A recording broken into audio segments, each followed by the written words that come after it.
Hi friends, எல்லாம் இருக்கீங்களா? Captain GBM YouTube சேனலுக்கு மீண்டும் உங்களை வரவேற்கிறேன். நீங்கள் நம்ம பார்க்க போகிறது என்ன அப்படின்னா, அந்த நெட்வொர்க் சம்மந்தமாக தான். நீங்கள் நெட்வொர்க்கில் வந்து நம்ம இப்போ எல்லோரும் ஸ்மார்ட் ஃபோன் வச்சுருக்காங்க. எல்லாருமே நம்ம டேட்டா யூஸ் பண்ணுறோம் நெட்வொர்க். அப்போது அதில் நீங்கள் பார்த்துருப்பீங்க, சில இதில் நம்ம சில ஏரியாவுக்கு போகும்போது 4G காட்டும், சில ஏரியாவுக்கு போகும்போது 3G காட்டும், சில ஏரியாவுக்கு போகும்போது ஈன்னு காட்டும், சில இது வந்து ஹைச்சின்னு காட்டும். இந்த மாதிரி இதெல்லாம் என்ன இப்படி காட்டுது, இதுக்கெல்லாம் என்ன வித்தியாசம் இருக்குது அப்படின்னு சொல்லிட்டு பார்க்க போகிறோம். அது இல்லாமல் 3G மொபைல், 4G மொபைல், அதுக்கு என்ன வித்தியாசம், 3G மொபைலை 4G மாற்றலாமா மாற்ற முடியாதா அப்படின்னு தான் பார்க்க போகிறோம். சரி, இது வரைக்கும் நீங்கள் நம்ம சேனலை சப்ஸ்கிரைப் பண்ணலை அப்படின்னா அந்த ரெட் பட்டனை கிளிக் பண்ணி சப்ஸ்கிரைப் பண்ணிக்கோங்க. ஏற்கனவே நம்ம அப்லோட் பண்ண வீடியோஸ் கீழே இருக்குது, பார்த்து கற்றுக்குங்க, நண்பர்களுக்கு தெரியப்படுத்துங்க, வீடியோஸை ஷேர் பண்ணுங்கள். அதே மாதிரி நம்ம ஃபேஸ்புக் பேஜ் இருக்குது, அதையும் நீங்கள் லைக் பண்ணிக்கோங்க. சரி, இப்போ வந்து சில நண்பர்கள் கேட்டிருந்தாங்க, நம்ம வந்து நான் 3G ஃபோன் வச்சுருக்கேன், 4G மாற்றலாமா, அப்படி இருந்தால் வழி சொல்லுங்கள் அப்படின்னு கேட்டிருந்தாங்க. 3G ஃபோனை வந்து 4G மாற்ற முடியாது. ஏன்னா 3G ஃபோனு 4G ஃபோனு தனித்தனியாக விற்கிறாங்க. அப்படி இருக்கும்போது எதுக்கு அவங்க வந்து 3G 4G தனியாக விற்கணும்? 3G 4G மாற்றினாங்கன்னா அவங்க வந்து எல்லாம் ஒன்றுன்னு சொல்லிட்டு விற்றுட்டு போயிடலாமே. அது மாதிரி தான் ஒரு அது வந்து மாற்ற முடியாது.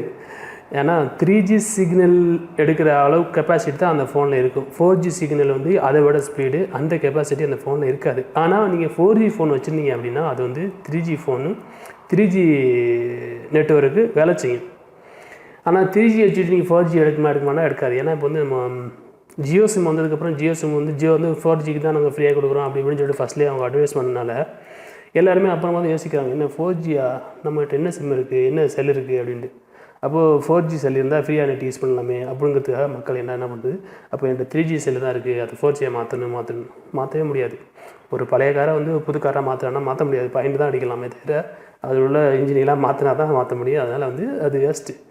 நீங்கள் வந்து வைஃபை யூஸ் பண்ணுறீங்க அப்படின்னா ஒன்றும் பிரச்சனை இல்லை, உங்களுக்கு 3G போதும், 3G ஃபோனே போதும். இதே நீங்கள் டேட்டா பேக்கேஜ் போட்டு யூஸ் பண்ணுறீங்க அப்படின்னா அப்போ நம்ம நாட்டிலலாம் வந்து அதிகமாக 4G வந்துருச்சு, அது ஃப்ரீயாகவே கிடைக்குது. அதனால் நீங்கள் மொபைல் வாங்க போனீங்க அப்படின்னா 4G மொபைலே வாங்க. இப்போ 4G எடுத்து 5G வந்துடுச்சு, 6G வந்துடுச்சு, 7G வந்துடுச்சு. அதெல்லாம் நம்ம நாட்டுக்கு ஒன்றும் வரல. அதெல்லாம் வரத்துக்கு ஒரு 5-10 வருஷம் ஆகும்னு நினைக்கிறேன். நம்ம நாட்டில் இப்போ 4G வரையும் வந்துகிட்டு இருக்குது. 2Gலேயே பெரிய பிரச்சனை நடந்துச்சு, ஸ்பெக்ட்ரம் ஊழல்து.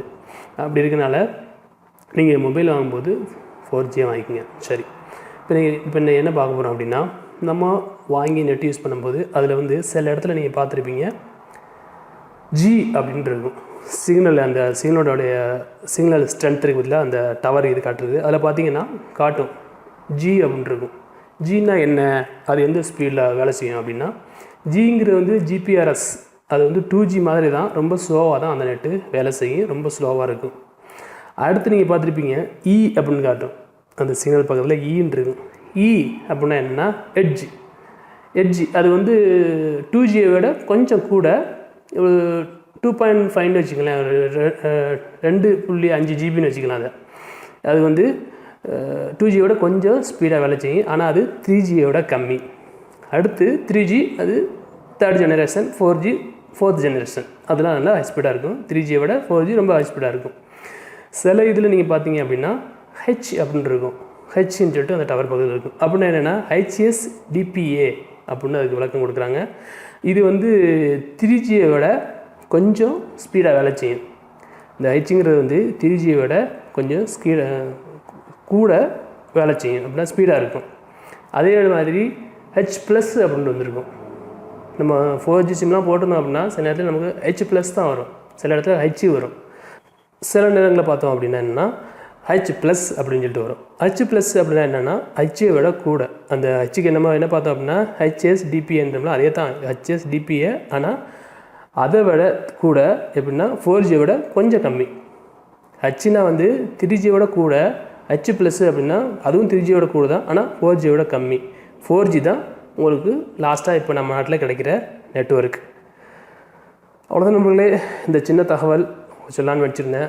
இந்த அப்ளிகேஷன், இந்த வீடியோ பாருங்கள், பிடிச்சிங்கன்னு நினைக்கிறேன். பிடிச்சிருந்தால் நம்ம கேப்டன் ஜிபிஎம் யூடியூப் சேனலை சப்ஸ்கிரைப் பண்ணுங்கள், வீடியோஸை லைக் பண்ணுங்கள், ஷேர் பண்ணுங்கள். மீண்டும் ஒரு நல்ல தகவலோடு சந்திப்போம்.